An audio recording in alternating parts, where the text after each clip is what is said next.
Hello everybody, it's Craig Egan.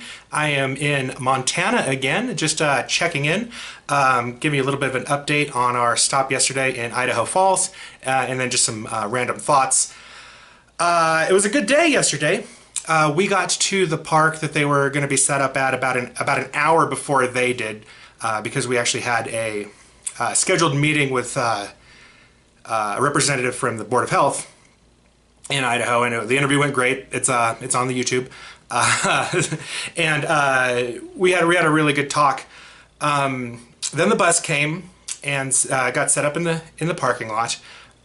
It was probably one of the better positioning days I've had, where the bus was in a parking lot.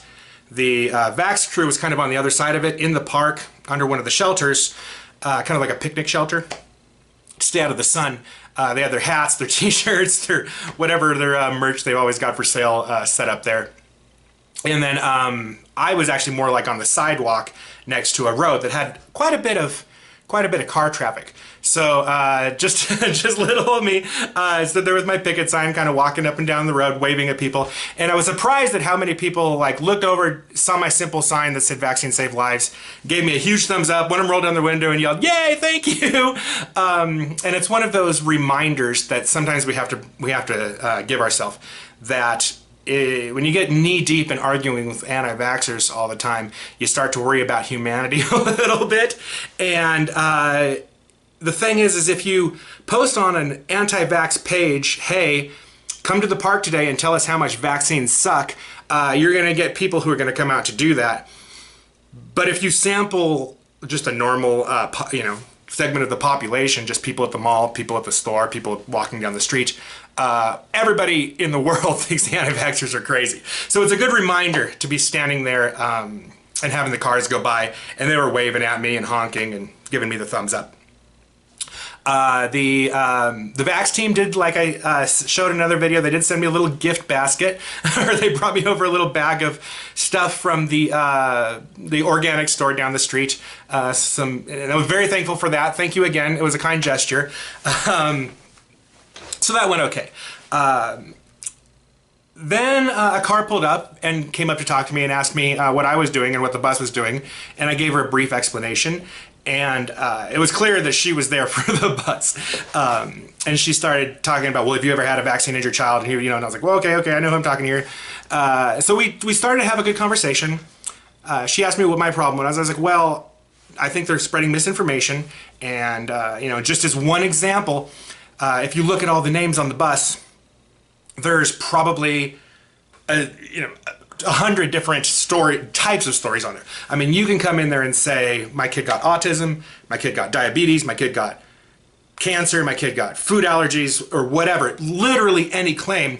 And you can say it happened the day after a vaccine, it happened the week after, it happened a month after, it happened a year after. I didn't notice until 5 years later. It doesn't matter what the time frame is. Every story of vaccine injury is true to them, no matter how far-fetched, no matter how ridiculous it is, even if it's the first time they've ever heard this particular claim before. Oh yeah, no problem. Impotency, whatever. Put the name on the bus. And so as I started listing off all of the different things that anti-vaxxers claim that vaccines cause, she was like, yes, that and more, that and more. And then she started in with, and you know what they're putting in our food to kill us? And she started going off very specifically about red dye number 5 and the blue dye that's in Walmart cake frosting. She was talking about Dawn dish soap giving us cancer. She just started really going off into claims that I had never heard before, and are all patently ridiculous. And so I just kind of nodded along, and at this point was like, I am not going to convince her of anything, but I kind of want to see how far she takes this. As she was going down the list, one of the local one of the local organizers ran over and was like, is everything going on? This is what they do every time. They'll leave me alone. I leave them alone. Got my little picket sign. But as soon as someone comes up and starts talking to me, someone comes up to be part of the conversation. At least this wasn't like Spokane, where she led him away and said, don't talk to this guy. She just kind of joined the conversation. And so, and what was refreshing was the lady in the car talking to the organizer who walked up. She says, you're with the bus, right? And she's like, yeah, we are. She's like, so you're against vaccines? And she says, yes, against vaccines, in all cases. And that was actually kind of refreshing, because so often you hear the anti-vaxxers claim, we're not saying we're against vaccines. We're not saying don't vaccinate your kids. We just think there should be a choice. There should be a choice whether or not you want healthy kids or you want to poison them with toxic sludge. I mean, what kind of a fucking choice is that? And it really actually kind of boggles my mind that people think like that. They think that vaccines are a toxic cocktail of every poison imaginable, and they have absolutely no redeeming benefit to humanity. They don't work, they don't do anything, and they're specifically designed by the government to destroy us. But hey, it's your choice, man. It's your choice. And I'm like, really? You actually think it should be legally a choice of a parent that they can poison their kids on purpose for no value? That's something you think is a valid choice? That actually makes you a pretty horrible person when you look at it like that, right? So she went on like that. We said our adieus, lady left, and then I got back out there with my sign a little bit, and another woman pulled into the parking lot and asked me what was going on, and I told her, and I noticed this woman actually was wearing hospital scrubs. She was a medical professional of some sort, and she started telling me about how her baby got meningitis from an unvaccinated person and almost died. And that one hit me hard because I've had meningitis before. Meningitis is the closest I've ever been to death. It's a horrifying experience. I can't imagine a baby going through it. Same organizer comes up to the car. Hey, is everything going on here? Okay, you're trying to get into the conversation. And those two actually started getting into a really heated debate, or not even debate. It just kind of it went south. I stepped back, let their heated words happen. The lady in the car took off. The organizer was like, that lady was very rude, and I was like, I don't know, but I feel for her when your child almost dies from a preventable disease that was given to them by somebody who specifically doesn't vaccinate on purpose. It hits you hard. So that happened. I decided, well, I've been out here for a couple of hours. The Vax team is all under the shade, but I'm standing out in the sunlight, and it's like 95 degrees. And so it's getting a little red. My buddy Adam's getting a little red. We decided to take a little break.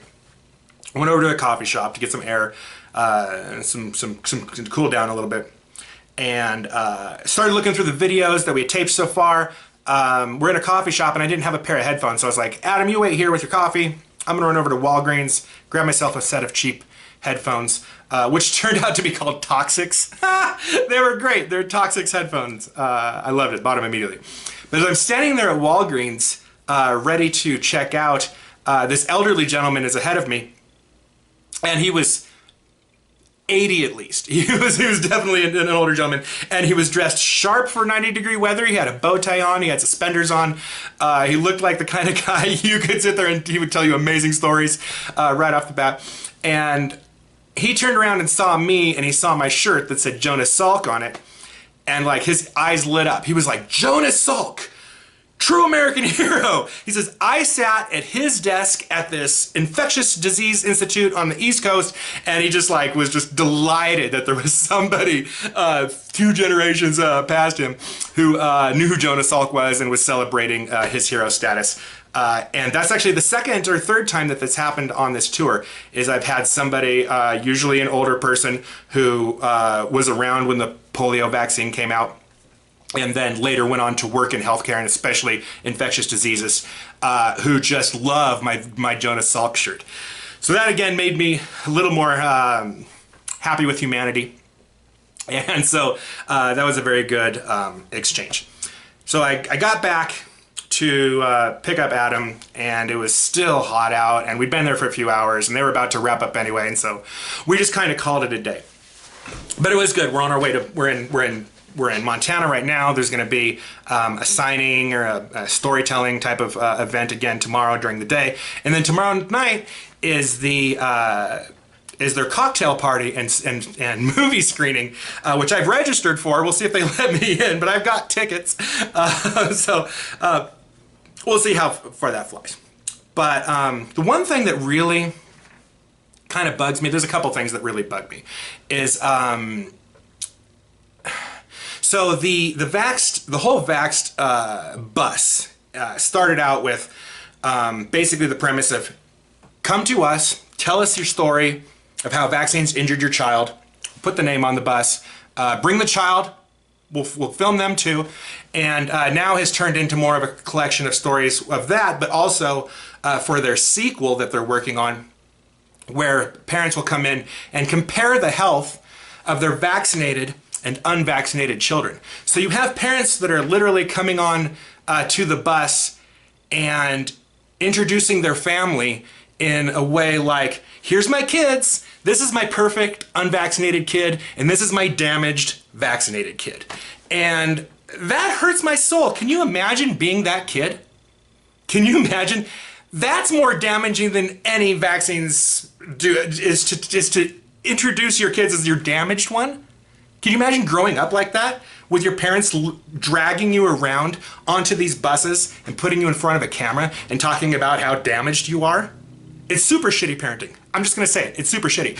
And when I say they're dragging them onto the bus, they're literally dragging them in some cases onto the bus because the Vax team had money to spend on this, not a bus, it's an RV. They had money to spend on this $50,000 recreational vehicle, Winnebago type thing to go camping with, but put zero money that I can tell into any sort of handicapped accessibility on the bus. So I've seen parents who are bringing their kids to make them a prop in a movie, and they're literally picking them up out of wheelchairs and lifting them and dragging them onto a bus that is in no way set up to handle disabled children. It's shitty, it's stupid. And the thing is the Vax people don't fucking care.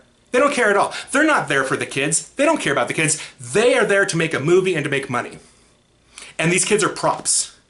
And not only are these kids props in their money-making scheme, but the money-making scheme itself is putting other children in danger because it's scaring parents away from vaccinating their kids and protecting them from horrible diseases. And you've got people like my man Anu, who, again, has been very friendly to me at the stops. But one thing that he said to me that really stuck out in my mind when we were in one of our little debates is that he didn't even buy into these anti-vax stories until he got on the bus and saw all these stories for himself. And the way he framed it was very much trying to tell me that these stories are very convincing, and even somebody who didn't believe it in the first place will start to believe it once they hear all these heart-wrenching stories. But the way I took it was that if he didn't believe this in the first place, why did he take the fucking job? I mean, if you don't think, if you're not I mean, I can understand if you're an anti-vaxxer, you're a true believer, and you get a job to work, you get an opportunity to work for Wakefield, like pretty much villain number one of the vaccine world, you might jump at that honor. But if you're not a true believer in the first place, then he just took the money to sell out kids. He was like, yeah, I don't believe in this, but a paycheck's a paycheck. Fuck the kids. So respect for Anu, upon further reflection, has gone down. Respect for the Vax bus and their complete disregard for the disabled children that they're yanking on this bus to make props out of them. They can't even get a wheelchair lift. It's really kind of disgusting. So I would never wish harm on them. I am not that kind of person, but I'm absolutely wishing harm on that bus. I hope that bus fucking blows up. Nobody in it, but I hope it breaks down. I hope the tires go flat. I hope the generators go out. I hope the engine falls into the floor. And I hope somehow, if there's any divine intervention in this world, the hand of the universe smacks down on that bus and puts it out of commission before they get much farther. So those are my parting thoughts. Here's hoping. I'm not sure that rant is going to get me into the cocktail party tomorrow, but we'll see. But Adam and I are on the road. We're getting sunburned. We're talking to parents. We're getting thumbs up from passersby. My Jonas Salk shirt is very popular among people who actually lived through polio and all these other diseases. And that's good enough for me. So we'll see you tomorrow. I'll be out in Bozeman, Montana. And namaste.